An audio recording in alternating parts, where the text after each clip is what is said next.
नमस्कार दोस्तों, आज की कहानी का शीर्षक है दिमागी खुजली।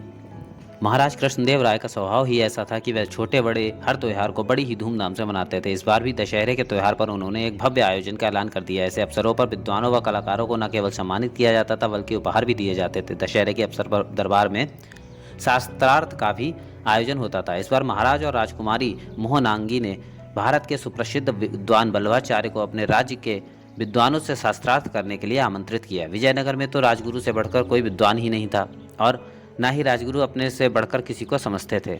मगर जब उन्हें पता चला कि इस बार शास्त्रार्थ करने बल्लभाचार्य जी विजयनगर में पधार रहे हैं तो वे बड़े घबराए। कहने को वे कुछ भी क्यों ना कहते हो, किंतु एक बात तो वे अच्छी तरीके से जानते थे कि बल्लभाचार्य से भी किसी भी कीमत पर जीत नहीं सकते।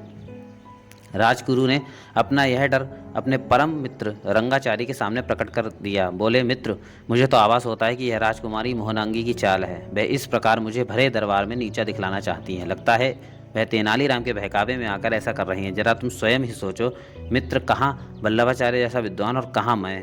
अब तो इस अपमान से बचने की एक ही सूरत है कि कोई बहाना बनाकर दरबार में उपस्थित ही ना हुआ जाए। ठीक है, तुम ऐसा ही करो, मगर कोई बहाना वह मैं बना दूंगा।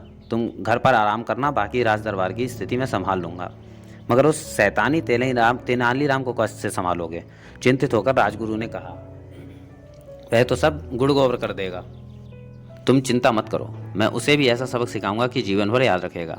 फिर वह दिन आ गया जिस दिन शास्त्रार्थ होना था। उस दिन राजगुरु दरबार में हाजिर ना हुए। किसी के पूछने से पहले ही रंगाचारी ने महाराज को मुखातिब होकर कहा, महाराज, दिमागी खुजली के कारण आज राजगुरु दरबार में हाजिर ना हो सकेंगे। दिमागी खुजली? जी हाँ महाराज, यह रोग अधिक सोचने के कारण हो जाता है। क्या कह रहे हो रंगाचारी? हम तो इस रोग का नाम ही आज पहली बार सुन रहे हैं। हमारा विचार है कि ऐसा कोई रोग होता ही नहीं है। हो सकता है महाराज, एकाएक ही तेनालीराम बोला। आजकल ऐसे रोग की हवा चल रही है। मुझे अधिक पढ़ने के कारण आंखों का रोग हो गया है। पढ़ने के कारण? महाराज हैरान हो हुए जा रहे थे। तेनालीराम, क्या कह रहे हो तुम? मैंने आज तक तुम्हें कुछ पढ़ते हुए नहीं देखा। महाराज की बात सुनकर सब हंस पड़े। महाराज, क्या आपने कभी राजगुरु को सोचते हुए देखा है? इस बार और भी जोरदार ठहाका लगा। कैसी विचित्र बात है, महाराज ने कहा। राजगुरु को दिमागी खुजली का रोग हो गया है, जबकि शंकराचार्य, रामानुजाचार्य और माधवाचार्य जैसे विद्वानों को यह रोग कभी नहीं हुआ। हालांकि उन्होंने इससे अधिक चिंतन और विचार किया होगा। तेनालीराम जैसे न पढ़ने वाले व्यक्ति को आंखों की खुजली का रोग हो गया, जबकि बहुत अधिक पढ़ने वाले दूसरे विद्वानों को यह रोग कभी नहीं हुआ। इसमें कोई विचित्र बात नहीं है महाराज, तेनालीराम बोले। यह रोग किसी विशेष सीमा तक सोचने या पढ़ने से नहीं होता। यह तो तब होता है जब कोई मनुष्य अपनी योग्यता से अधिक सोचता या पढ़ता है। एक बार फिर दरबार ठहाकों से गूंज उठा। यह सीधा राजगुरु की योग्यता पर कटाक्ष था। अतः रंगाचारी खामोश न बैठा। तिल मिलाकर वह बोला, राजगुरु का इस प्रकार मजाक न उड़ाओ। कुछ भी है, वे एक विद्वान व्यक्ति हैं। कुछ लोग अपनी ही दृष्टि में अधिक विद्वान होते हैं, चाहे दूसरे लोग उन्हें योग्य समझें या ना समझें। तेनालीराम ने कहा, वे दूसरों के दोष बहुत जल्दी पकड़ लेते हैं। खींचते हुए रंगाचारी बोला, वो सब ठीक है।